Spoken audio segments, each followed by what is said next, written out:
ফাউন্ডেশনের মালিক বানিয়ে দিয়েছে। আরে জামাতের তো ইমানই নাই, তাই ইমান নষ্ট হওয়ার কি আছে? আল্লাহর কসম করে বলছি, তার বক্তব্যের মধ্যে আহতদের নামে কোনো বক্তব্য ছিল না।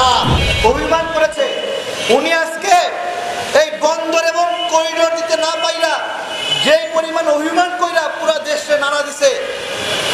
আজকে আসসালামু আলাইকুম প্রিয় দর্শক, আপনাদের মাঝে খুবই একটি গুরুত্বপূর্ণ ভিডিও এক্সপ্লেন করব, তাই সকল দর্শককে অনুরোধ থাকবে এই ভিডিওটি দেখার জন্য। দর্শক আমরা কথা বলবো না, মূল ভিডিওটি আপনাদের সামনে এক্সপ্লেন করব। আজকে আমাদের আহত এবং নিহত পরিবারের জন্য এই অভিমানের 100 ভাগের 1 ভাগ যদি অভিমান করত তাহলে কেউ আর অসুস্থ থাকতো না। উনি উনার বন্দর এবং করিডোর দেওয়ার জন্য সব রাজনৈতিক দলকে এক জায়গায় রাখতে পারে, কিন্তু আহত এবং নিহতদের চিকিৎসা কেমনি হবে কোনোদিন কোনো রাজনৈতিক দলকে নিয়ে ডেকে বলে নাই আপনারা আসেন, আমরা একা একা পারছি না, বুদ্ধি দেন, পরামর্শ দেন। করে নাই। কি করেছে? ওই এনসিপির ছেলেপেলেকে জুলাই সিটি ফাউন্ডেশনের মালিক বানিয়ে দিয়েছে। ওরা টাকা দেওয়ার আগে বলে যে আপনারা আমাদের সংগঠন করবেন তো, টাকা দেওয়ার আগে বলে আপনারা আমাদের মিছিলে আসবেন তো। আরে বদমাইশ, টাকার জন্য আমরা আন্দোলন করছি নাকি?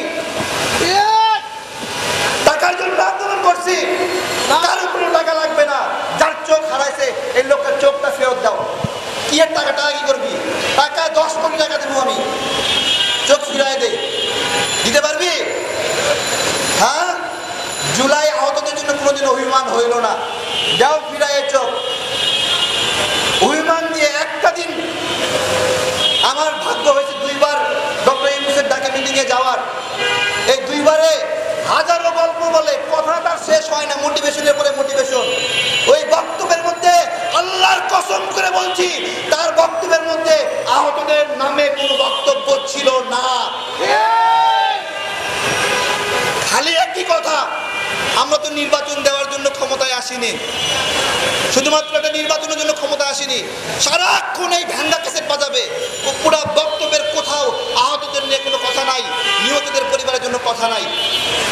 এই জন্য বলছি, আজকে দৃঢ়ভাবে বলছি, আমার মনে হয় ডক্টর ইউনূস এই আহত এবং নিহতদের বিষয়ে গাফিলতির কারণে অনেক বড় একটা অপরাধ করেছেন।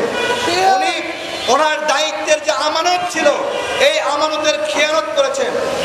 উনি আহতদের জন্য কোনো অভিমান করলেন না, কোনো হতাশা প্রকাশ করলেন না, উনি শুধু ওনার ক্ষমতার মেয়াদ নিয়ে হতাশা প্রকাশ করছেন। আরে জামাতের তো ইমানই নাই, তাই ইমান নষ্ট হওয়ার কি আছে? কারণ এই যে জামাতের যিনি আমির, তিনি তার রাজনীতিক অতীত খুঁজলে বোঝা যাবে তিনি কোথা থেকে রাজনীতিতে এসেছেন।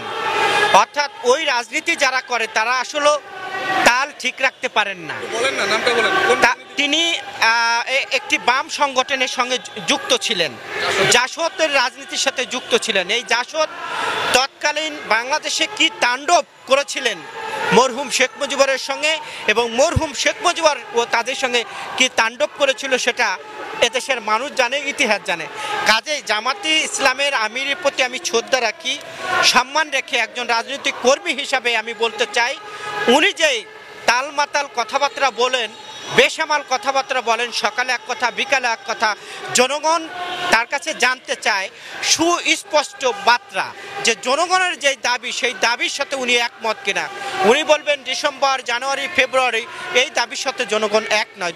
জনগণের দাবি সুষ্ঠু একটা নির্বাচনের জন্য একটি রোডম্যাপ ঘোষণা করা। এই রোডম্যাপ যদি ঘোষণা হয় তাহলে সব সমাধান মিটে যাবে।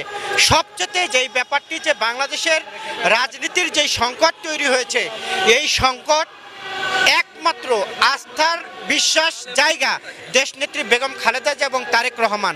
অন্তর্বর্তী সরকার, সেনাপ্রধান এবং অন্তর্বর্তী সরকারে যারা আছেন তারা আজকে এই সংকট নিয়ে তারা হতাশায় ভুগছেন। আমি মনে করি